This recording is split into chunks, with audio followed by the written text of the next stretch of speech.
Puji Tuhan, Shalom. Selamat kita berjumpa kembali dalam kasih Kristus. Saya percaya kita semua dalam perlindungan Tuhan. Haleluya. Nah, saudara-saudara, pada kesempatan ini saya akan berbagi kebenaran firman Tuhan.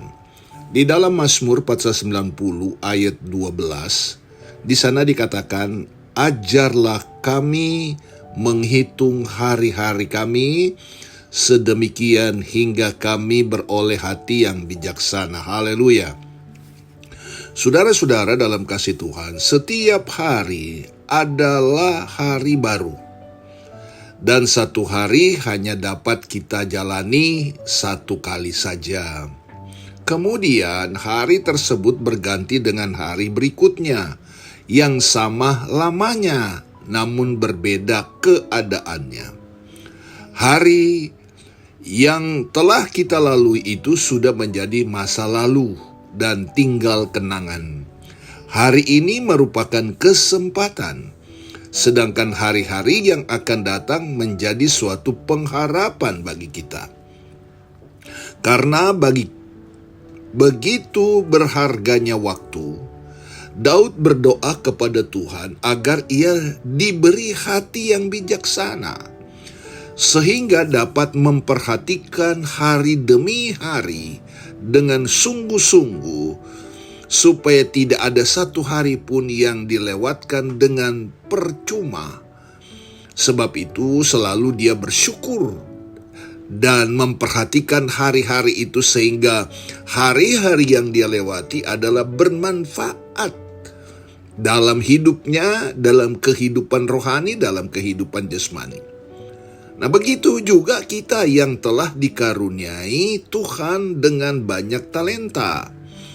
Pastilah kita tidak akan merelakan waktu berlalu begitu saja, sebab kita tidak tahu apakah esok kita masih punya kesempatan menyambut matahari menyingsing. Dan bagi orang Kristen, waktu adalah untuk berjaga-jaga. Sebab waktu Tuhan itu adalah ketika ia datang laksana seorang pencuri.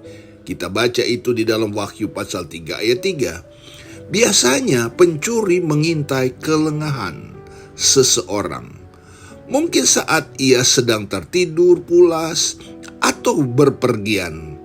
Perihal berjaga-jaga ini juga disampaikan Rasul Paulus kepada jemaat Tuhan di Efesus dalam Efesus pasal 5 ayat 15-17. Karena itu perhatikanlah dengan saksama bagaimana kamu hidup.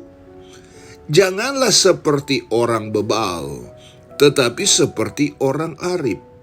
Dan pergunakanlah waktu yang ada, karena hari-hari ini adalah hari jahat.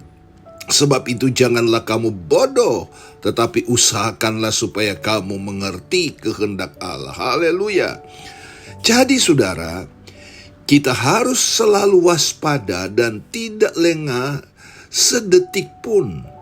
Kita harus bertanggung jawab menjalani hidup sepanjang waktu yang diberikan Tuhan.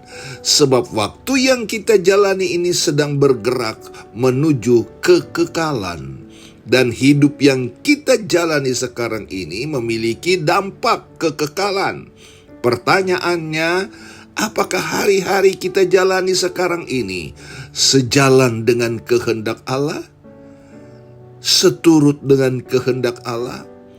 Atau seturut mau kita? Karena apapun yang kita lakukan sekarang sangat menentukan status kita di hadapan Tuhan.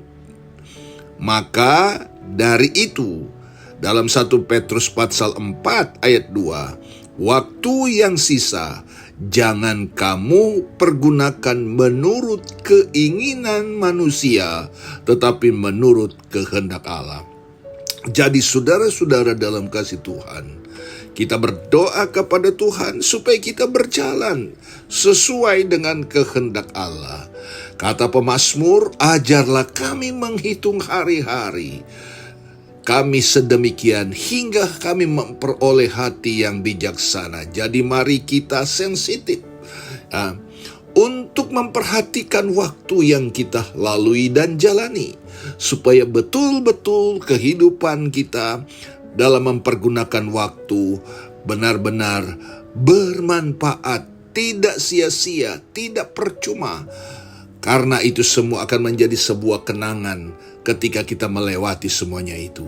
Itu sebabnya saat ini adalah waktu yang tepat.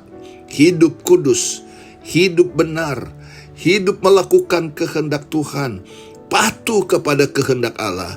Dan saya percaya ketika kita berjalan sesuai dengan kehendak Tuhan, maka kita adalah orang-orang yang dikatakan pemazmur, adalah memiliki hati yang bijaksana, yang disukai dan disenangi oleh Tuhan. Saya berdoa kiranya Tuhan Yesus menolong kita semua dan memberkati kita semua. Shalom. Tuhan memberkati.